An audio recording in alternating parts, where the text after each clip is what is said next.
welcome everybody. My name is Scott Jubeck. I'm thrilled to be the moderator for today's event.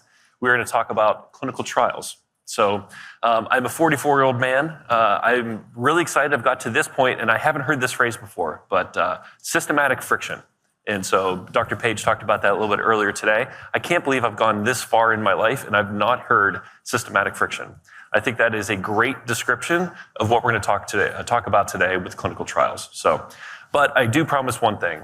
There's a lot of these sessions where you talk about how healthcare is broken, how clinical trials are broken.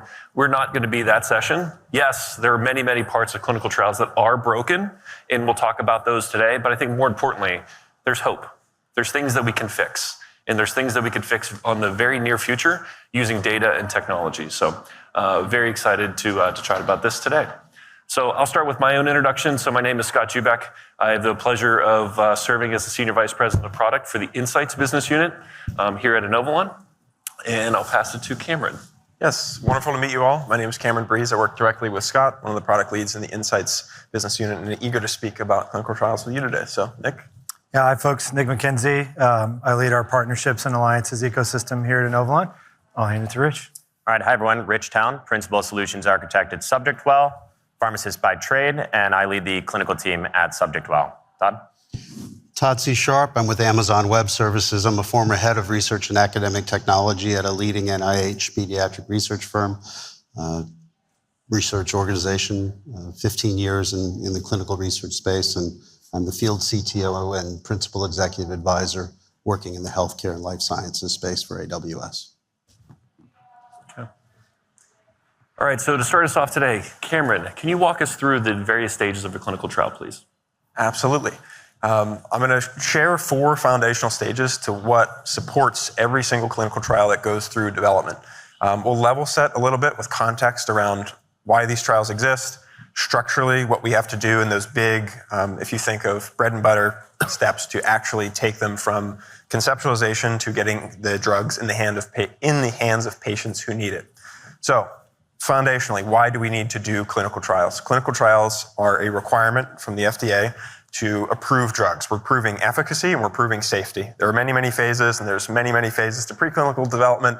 That is another conference and another discussion. But here on the logistics side of implementing these trials, we have 4 main steps. 1 being feasibility, the second being recruitment, and the third being enrollment, and the final being retention. You think, if you start at the top of the funnel, we want to find as many potential patients that are there, recruit them, make them aware that they may have a condition that is treatable, that may not have been treatable in the past, and enroll them in the study, properly consenting them, giving the appropriate information and support that they need to, say, get to a study site on time. And then a lot of those same commitments are honored through that retention phase where you may have a very large study burden and support networks that are needed for these patients to feel comfortable and confident that the community care that they receive is integrated with those clinical trial research and development efforts. So with that said, we'll kind of pick apart and go into more detail with the feasibility side of the study.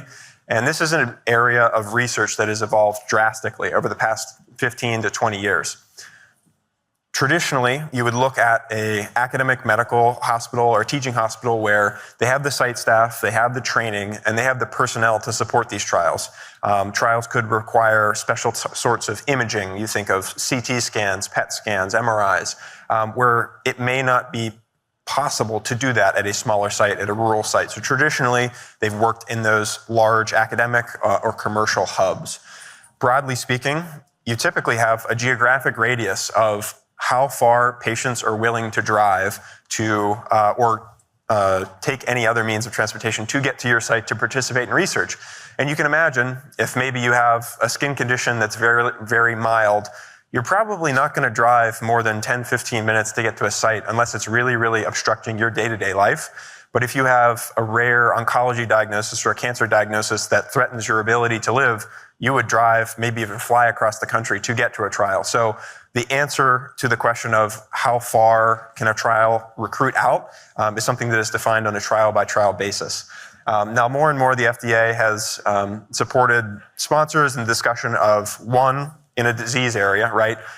What evidence do you need to identify what trial participants can actually partake in the study, what specific diagnosis codes, lab values, things like that you need to have.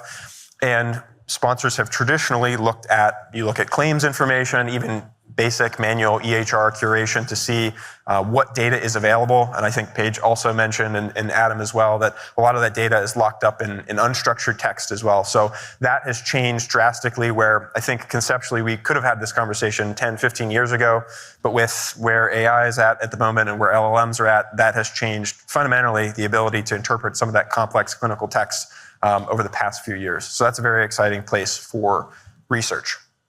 To tie things up with feasibility, traditionally you would search, you think of RWD vendors that are out there, you're going to buy the data, you're going to license it, you're going to do some sort of analysis to say, are there enough patients to support my research use case? And then for the broader indication, right, for strategic alignment of whether you're applying to the FDA under a rare disease exception or accelerated approval pathway, or some functional quote unquote normal drug development pathway, that's really downstream of knowing how many patients you have. If you're going to consume all of the patients to prove the efficacy in the trial, right, you're going to pursue a different approval pathway versus something that may treat a condition like type 2 diabetes, where there are many, many patients in the United States. So we take all that information in context to inform, should we set up a trial site?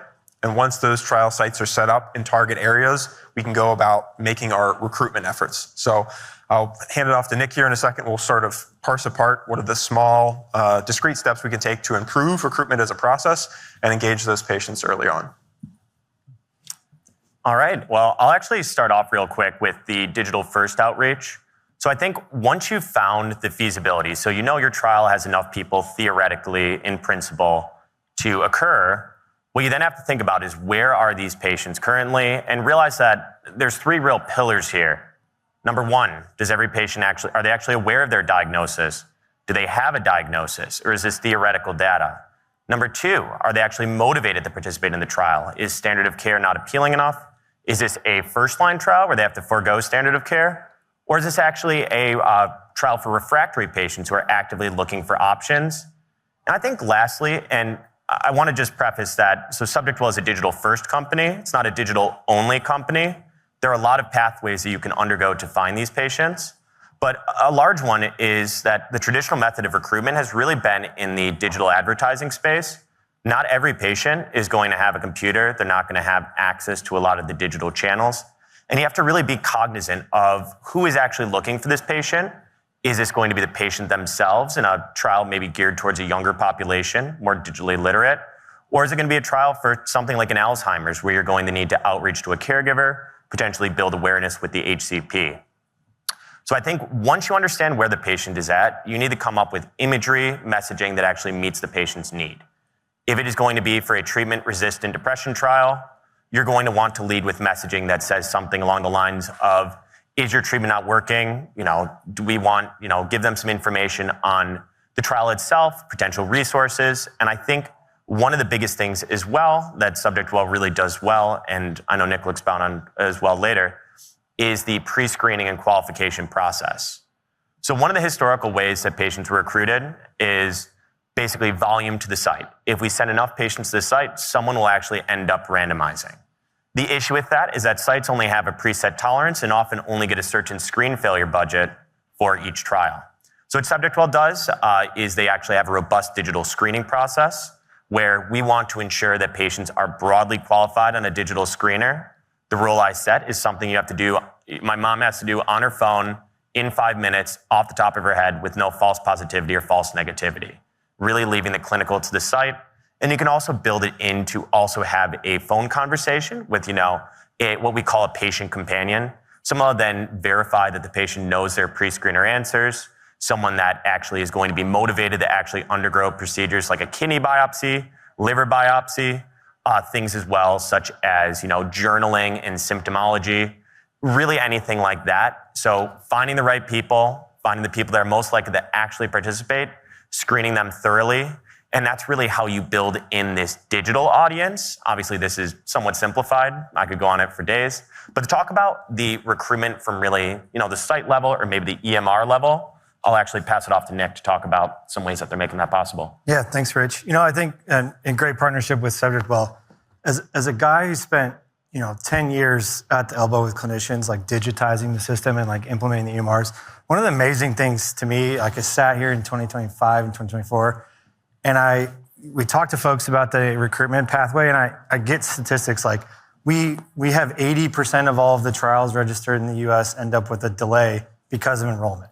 We have over 10% of the trials in the US never enroll a single person in a trial. 1 in 3, it takes between 1 and 3 weeks once we know that Nick might be a good fit for a trial, just to qualify if he meets the right criteria or not. And I sit back and I think, what did I spend 15 years in the EMR market like digitizing all this for? Like, how is the data still this hard? How can we have this many faxes? How does it cost us $1,200 on average a patient just to qualify them to find out that they're not going to meet their randomization criteria? So I think one of the things that we've focused on in partnership with SubjectWell here at Inovalon is leveraging both our real world data assets in order to handle the upfront and feasibility sides. But then secondarily in the recruitment market, how do we find a way to leverage both those relationships with the academic medical centers and the health systems, but also real-time, identified, standards-based, API-based ways to get an answer to Rich and the team at SubjectWell on, is Nick a good fit for sponsor trial 1, 2, 3, 4, 5, and not have to wait 3 weeks for that, and to have a high degree of confidence when that answer comes, it's actionable, we can move towards enrollment, which I'm going to hand to Mr. Sharp to talk about. So enrollment. You heard the statistic 80% applied, right? The Pareto principle. Well, 80% of all faxes sent around the world every day are due to healthcare and life sciences. 80% on the enrollment issue. 80% of all current protocols, whether they're rehab, rehabilitory, or therapeutic, are estimated to have been created based on a Western European genome. None of these 80-20 rules need apply, right? So at AWS, looking at partners like Inovalon and customers like SubjectWell, seeing what we can do to actually shrink those timelines so that 3 to 4 weeks from identification to enrollment is no longer good enough. We can shrink it to 3 to 4 days or 3 to 4 hours by creating loosely coupled application programming interfaces and data exchanges that are secure and private. If you are cutting down on faxes going back and forth, cutting down on a research coordinator or that team having to go back and forth with phone calls and phone tag, if you can do things that decentralize some of this and decouple some of the dependencies while still meeting IRB capabilities and requirements, you can move farther, faster, and accelerate while democratizing the clinical trials process. Scott? Yeah. Richard, do you want to jump into retention? Yeah, absolutely. So we've already gone through, we've seen the feasibility. Is this trial theoretically possible? We've talked about recruitment. We've talked about how do we find and engage these patients and get them to the site. And the one thing I did want to build on with recruitment before getting the retention, just to kind of give some more flavor to what Nick had said, one of the products that we are really excited about pushing out is the ability to do a verified diagnosis. And this is especially key for rare diseases. We do find that a lot of patients might not actually have a diagnosis and they're trying to look for care, trying to get a diagnosis as part of the clinical trial. And so in order to minimize site burden, which is why I'm bringing this up in regards to retention, finding patients that actually have a verified diagnosis is so critical. Where my mind instantly goes for the therapeutic area focus is rare kidney disease. A lot of people might have more homogeneous or heterogeneous chronic kidney disease and not know that they might have a subtype like specifically IgA nephropathy, complement 3 glomerulopathy. So when you have those, it's so important to give a site confidence that there will never be a 100% randomization rate. I don't want to say that. Maybe there will in the future. But it's important to allow the site to focus on the things that they actually find fulfilling, which is the actual medical care and not having to go chase down medical records and diagnostics for a clearly ineligible patient. But to quickly get back to retention, one of the things we do at the start of the trial is looking at the patient burden index and site burden index, comparing apples to apples trials. How many visits does the patient have to undergo? How many invasive procedures? One of the biggest factors of retention failure is additional requirements and questionnaires. That's things like informed consent, e-diaries, really anything that requires the patient to submit a frequent measurement is a huge reason for drop-off. And a statistic that I recently talked about in another webinar was that post-randomization, which has always been seen as a goal, if you get your randomizations in the patient recruitment space, you're in a really good spot. 30% of those patients don't actually end up completing the trial, which is shocking. And before that even, the metrics for a referral to the consent stage, we usually see on a good day that only about 15% of people will actually show up in consent after reading all the procedures, all the expectations. And so I think it's incredibly important to really minimize the retention drop-off. And there's ways of doing this, such as looking at predictive analytics, which kind of patients actually fulfilled the trials. Is there a certain age range of patient? Is there a certain location? Is there a certain site type that might be doing a better job of screening these patients and adequately helping them through the process? Another thing as well that I really wanted to touch on is actually following up with the patient. We recently had a patient panel where patients talked about their experience in clinical trials. And someone said, and this was for a child with eosinophilic esophagitis, that they were sad that nobody from the site actually followed up with them and saw how they were doing.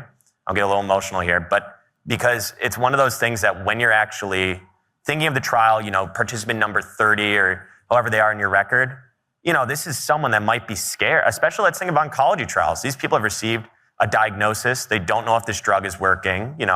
There's often a lot of things as to really just getting in their way of, even getting to the site. I mean, you have to go through security. You have to go through the receptionist. You have to go then talk to a doctor who usually has a huge burden. And it's all these things that the more that we can work to really pre-qualify patients, make sites happy, allow sites to really see patients as people, that is so critical in lowering that 30% number of patients that aren't actually going to finalize the trial and going into that number of 80% of trials never find a single participant. The amount of therapies that could be on the market now or could have been released already or potentially never have been, that could have been fixed by improving retention, is staggering. And I don't know, Todd, if you had any thoughts on the cloud native support here. Yeah, I do. I mean, with respect to retention, you get notifications on your phone, how many thousands of them a day or hundreds or dozens a day, right? So there's notification fatigue, not only for participants in studies, but for providers and for researchers as well. But we have to be smarter in using cloud architectures to be able to provide reliable notifications and reminders to help nudge those participants back into the research coordinator's office to actually continue that work once they've initiated. Some of that is also getting outside of the system or the day-to-day operations and getting into the participant's mindset. Many participants drop out because they don't have access to transportation. So engaging non-emergency medical transport or finding some wayfinding or navigation capabilities that can help with logistics to make sure that participants show up. And in those cases where you're able to decentralize some of that. So you're doing monitoring, surveying, and reuse of the critical data. So it's not as fatiguing or much of a cognitive burden on the participant or the research coordinators at the site to be able to continue the work on that in an efficient way. Yeah, and to build upon your comment about decentralized trials, I think they were a hot button issue maybe 10 years ago, and then with COVID, they were revisited. I think broadly we've fallen somewhere in the middle, right? There's sort of pie in the sky idea of maybe you could do a trial from your house and never leave. And what sponsors have done as of the past, I would say 5 to 10 years, is you start to integrate more remote-friendly options to those trial sites. So you can think of a medication that might require an IV infusion. For every visit in the trial, there may be 30 visits across the course of a trial. You'll go into the site for that infusion, but the other ones, you get a tablet, you get a phone to take home, and you can complete those surveys at home. So instead of having 30 trips to the doctor, you may have 4 or 5 across the course of a trial. I think it would be great to kind of comment too on some of the exciting forefronts and keeping it in the positive and constructive element that Scott had teed up at the beginning. With respect to that, like these problems will continue to grow, and I think it's an important piece of context to point out as well as the sponsors and life science companies are focused on creating targeted treatments. Targeted treatments, by definition, work for a smaller and smaller selection and cohort of patients, but they work much better because you have a fundamental understanding of the biology that's at play. You're addressing it, and in the most extreme case, right, this is a gene or genetic therapy. something that is almost N of 1 of you're correcting something that someone was born with, and there's a very, very small patient cohort that's there.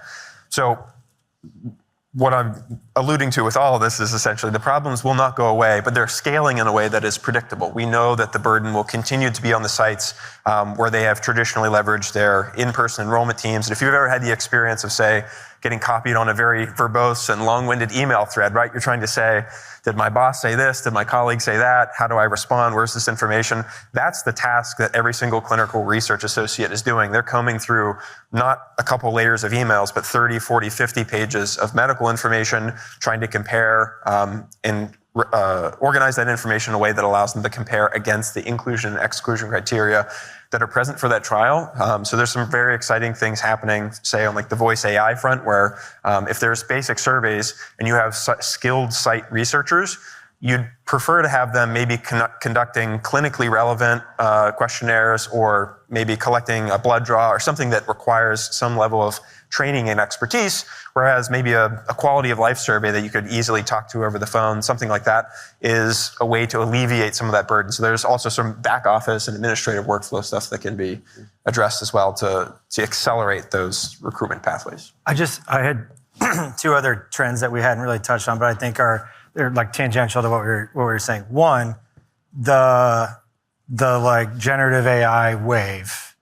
In a way, for me, a lot of, like you guys, Rich, you talked about like patient-friendly questionnaires and engagement. Yep. Half of the struggle sometimes is just framing the conversation in a way that the person who isn't deeply familiar with ICD-10 terminologies and CPT codes can be approachable to that. And I think you're seeing a lot of folks turn to generative AI and say, tell me what this means in plain English. And I think that there is evolution happening in the direct-to-consumer space that we need to find ways to incorporate into our stacks, our real partner stacks, in a way that makes the exchange of like, am I a good fit? Is it right for me? Do I want to invest the friction and effort? Makes it more approachable and human and in plain language. In other words, like, how do we get the clinical researcher who has that conversation and has for years at the site, how do we get it more outward and extensible to folks who might be on the fence and may never have gone into the site? So that's trend number one that I find encouraging. Trend number two that I find encouraging, which is really relevant to this, particularly in the early to like late stage tracking and follow-up, is we're seeing a continued investment and evolution in TEFCA and QHIN, and the ability for individuals to take, person-centric consent over their data in an aggregated way. And so for people that are searching for care, or like the phrase I always use with the folks with Becky and team at SubjectWell is the diagnosis confusion paradigm. Like, do I have Crohn's? Do I have irritable bowel syndrome? Well, the nuances of having one or the other might have a profound impact on your ability to participate in a trial and receive some sort of treatment. So how do we leverage the frameworks that we've invested in other networks and other flows, right? We invested in TEFCA in order to facilitate data exchange for treatment and for payment and operations and for all these other, but the individual and access consent is a topic that, you see leading legislation in California on this front to really give consumers the ability to aggregate their data and then provide it to individuals. I think we've always thought about it from a real world data and an aggregation perspective, but at the core of it, we really want the consumer and the patient to own that responsibility. And so there's exciting evolution happening in those extensible networks that we'll all pay real close attention to. But two other positive trends related to retention I wanted to... Yeah, I would agree with that. I mean, all the leading work over the last decade plus in getting rid of data silos, harmonizing data, allowing to data sharing agreements between multi-institutions when they're working with separate PIs and separate institutions, have been critical to getting us to a point where we can take advantage of innovations. Generative AI is an innovation, let's be honest, right? Organizations, our research and our partners' research shows that where you treat generative AI as a tool versus when you treat it as a collaborative team member, you can get about a 33% greater ROI. And I see a lot of organizations adopting this, not only in the first two phases or first two stages we're talking here in terms of a digital ombudsman or someone who's going to translate into normal language for me to understand as a study participant, but we're also seeing it in the enrollment and the recruitment process to keep that up from time to time and make sure that those federated institutions are able to translate into their own ontologies and their own data models that same information so that it is shared equitably and democratized across the institutions participating so they can have greater patient care and better participant impact. Yeah, absolutely. And just two quick thoughts to end up before I pass it back to Scott. But one of the things that really stuck out to me that Nick just said, sorry, Cameron, is I just give Nick all the credit. Yeah. But so 30% of patients are going to be eligible for a trial that 70% of patients will end up receiving the drug. So I think that's a really profound statistic that the amount of people that are actually going to be eligible for the trial is significantly lower than the people that will receive it in reality. This ultra curated subset of patients that isn't actually reflective of the actual patient population out there. And the second thing, this is what Nick had said, is speaking to sites, I always try to interview them, especially if we notice that they're lowering their activity, they're not screening patients as much. And one of the things that was said in regards to this whole, making patients aware, having things translated, is a site told me, once again going back to rare kidney disease, because this is super, super tricky. They said, I don't mind if a patient fails their kidney biopsy. How are they going to know the results of their kidney biopsy off the top of their head, right? Because they don't. He said, I really mind. Someone drives all the way to my office, drives maybe an hour, 2 hours, walks in, talks to the receptionist, comes in, and then they say, wait, there's a kidney biopsy in this trial? I don't want to do that. Those hurt. And so that's just such a small friction point that one interaction, that question not being asked, could potentially, lower enrollment. That site might stop recruiting. That might be, an absence of 15 to 20 patients that are otherwise needed.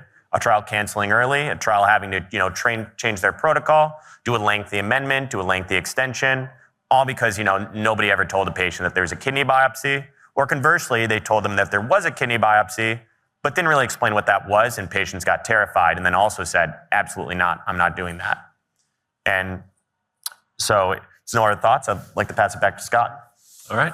Any final comments on the 4 stages of the clinical trial before we move on to the very exciting lightning round? They're all hard. They're so hard. I think we've bounced a little bit around, but you think some of them, recruitment's the crux. Recruitment becomes only part of they're all hard. They all have their nuances, and we're working on all of them. Is the easiest way to say it. No doubt. Yeah, agreed. All right, well, let's move to the lightning round. So I'll start on this side and move that way, and we'll ask the audience as well if you want to participate in this. So the question that we have, in 5 years, clinical trials will be, fill in the blank, Cameron. Ooh, that's an exciting one. In 5 years, I do think we will see automation of back office activities. So you can think of appointment scheduling, things you're already as a consumer familiar with. If you go and to get a haircut or a nail appointment, you can on your phone in less than 30 seconds have a schedule. It's populated on both of your calendars, automated. You have the ability to reschedule and have flexibility there.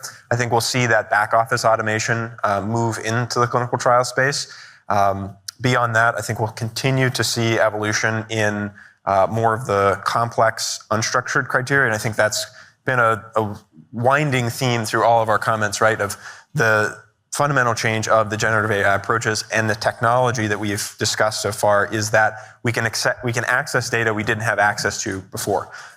So we have techniques to say, structure that data, query that data, even generate things like a sentiment analysis of what does the trajectory of this patient feel like in an ambiguous way to start to cluster and separate patients and better identify who might be the best candidates for trials.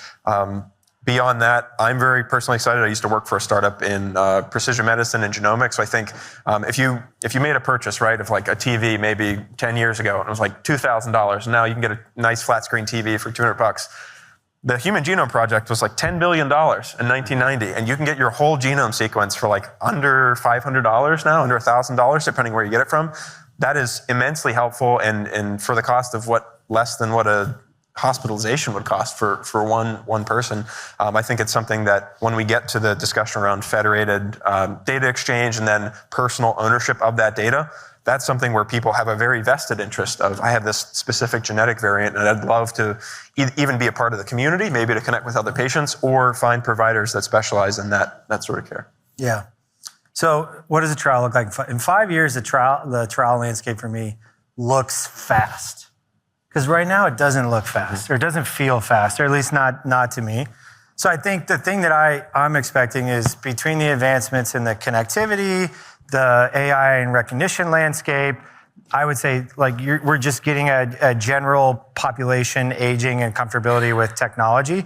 If we can pair those three big forces together, I think what you see is you don't see 80% of the trials that are registered delayed. That number goes down. And if that number goes down, then the number of people who receive some kind of positive therapy as a function of participation goes way up. And so for me, I think there's all kinds of interesting vectors again too that are way beyond my mental aptitude to understand. The A/B testing and the genomic and all, personalized medicine and precision medicine and all that. And there will immediately be advancements in those areas. I'm also quite sure. But for me, the pathway feels like it needs to go faster. And we see broadly the emergence of AI pushing that speed into a variety of spaces and making folks more effective.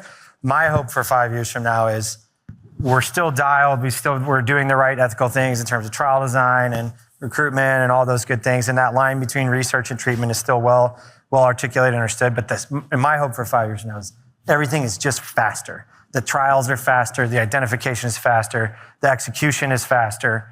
And we'll get to outcomes more quickly, which will enable us to take second stage, third stage, fourth stage, and combine therapies for patients, which should improve outcomes over long term. So for me, the answer is one word. It's speed.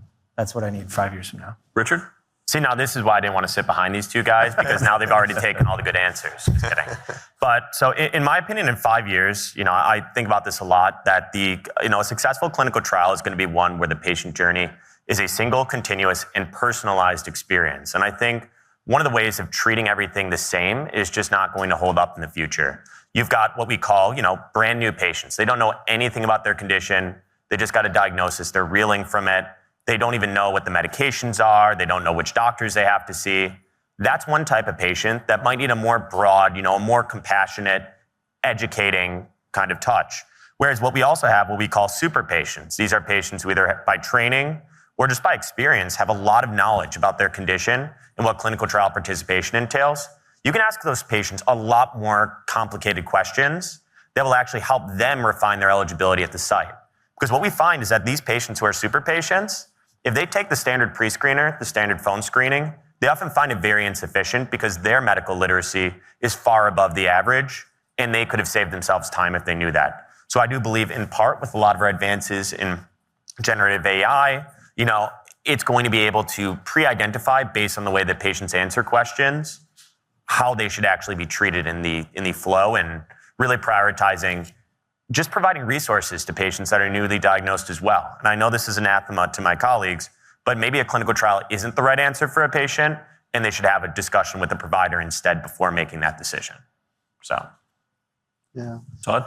I hate even more than Richard does going after all of them, but Yeah. I'm going to share an acronym that I often use is SPEED. If I'm looking for what I want to see 5 years out, I want it to be seamless. I want it to be price efficient. I want there to be more trials. I want it to be efficient, effective, and diverse. Those things coming together allow you to personalize for participants, much like we're trying to personalize for patients. I think also where we should be seeing the application of AI, not only in the back office, but also in the front office in the recruiting space. We should have some automated and seamless handoffs between the clinical side, the providers with human in the loop, to your point, with those patients that need it. But we're also seeing that rare diseases, forever have not gotten the attention they need. And now with some breakthroughs in omics, which lend themselves, whether it's transposomics, genomics, lend themselves to cloud-based solutions for federated data and access, we can tie this now to population health. So instead of going bench to bedside, the bench doesn't go away, but bench to bedside becomes data to bedside. We can have some efficient predictors and perhaps through some policy, generate some additional collaborations between payers, providers, and life sciences companies to move things at scale. Mm-hmm. That's what I would truly like to see in the next 5 years. And I believe removing data silos and improving automation and increasing personalization in that acronym of SPEED is one way that we can achieve significant acceleration. Thanks, Todd. Yeah, so for me, it's all about accessibility. So we spent the majority of time talking today about how life science companies are trying to attract patients for their clinical trial. But it also goes the opposite way as well. There's countless patients out there that are looking for clinical trials and they just can't find it. For example, a good friend of mine, Shane, let me read his educational background. This is pretty telling. So Shane has a bachelor in biochemistry from Queen's University. He has his PhD in genetics from Cambridge, and he was a cancer researcher at Notre Dame and Harvard. Shane quit work for 2 months to find a clinical trial for his sick father who had a rare form of cancer. That man with those credentials spent 2 months trying to find a clinical trial. So for me, again, that gets me out of bed. That makes me realize that there are things that we can do in data and technology to really make everyone's lives much better. So, do you have a yes, please? Curious. Well, yes. Is Inovalon taking actively, the job of finding these studies and tabulizing them, scoring them, and so forth? The transition couldn't have been any better. So we actually Must have been a lawyer in another. Thank you for your question. So we actually have multiple products that play very well in this space. The first one is called Clinical Research Patient Finder. There's actually a booth in the hallway in that far corner, and you'll see Cameron standing there. And it's a way for us to ingest inclusion-exclusion criteria from a clinical trial, from a protocol, and actually apply that at an EHR level to find individual patients that could be a candidate for a clinical trial. So that's one. Then we also have products called DataStream, and Nick talked a little bit about those before, where we can do the same thing in an API version, embedded into workflows today at SubjectWell. And we're really excited, can't preview too much, but you'll hear about new versions of that product coming up here in the next few months. So there's lots of things we can do with our applications as well as our data, and happy to chat with you more about that later. So thanks for the question. So we have 2 minutes left. Does anyone have any visions that they would like to see for clinical trials in the next 5 years?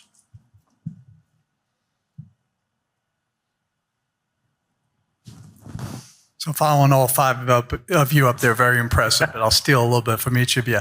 My hope is that we're not talking about broadband access 5 years from now.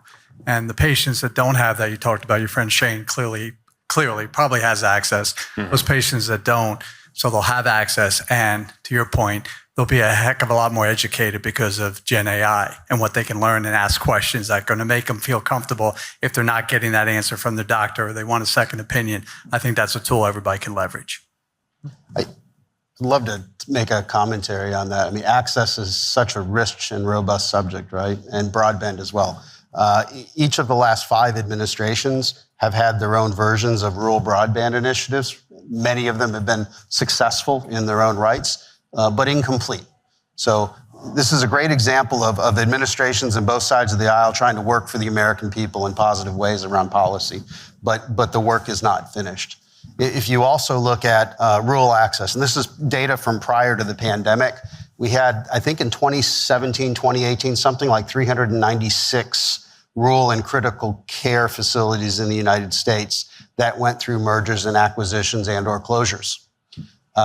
Many of them in that 396 went through multiples in 1 year, right? So you're looking at consolidation. You're looking at, and we discussed this in our planning session actually, is that you're looking at people who have uneven access. So we can democratize all we want with the systems, but at the end of the day, we need to solve the last mile problem. So it is interesting that you bring up broadband and as a factor of accessibility, because even if you have the broadband, you may not have the clinicians in the communities going forward if we don't solve much greater policy issues. Thank you for the question.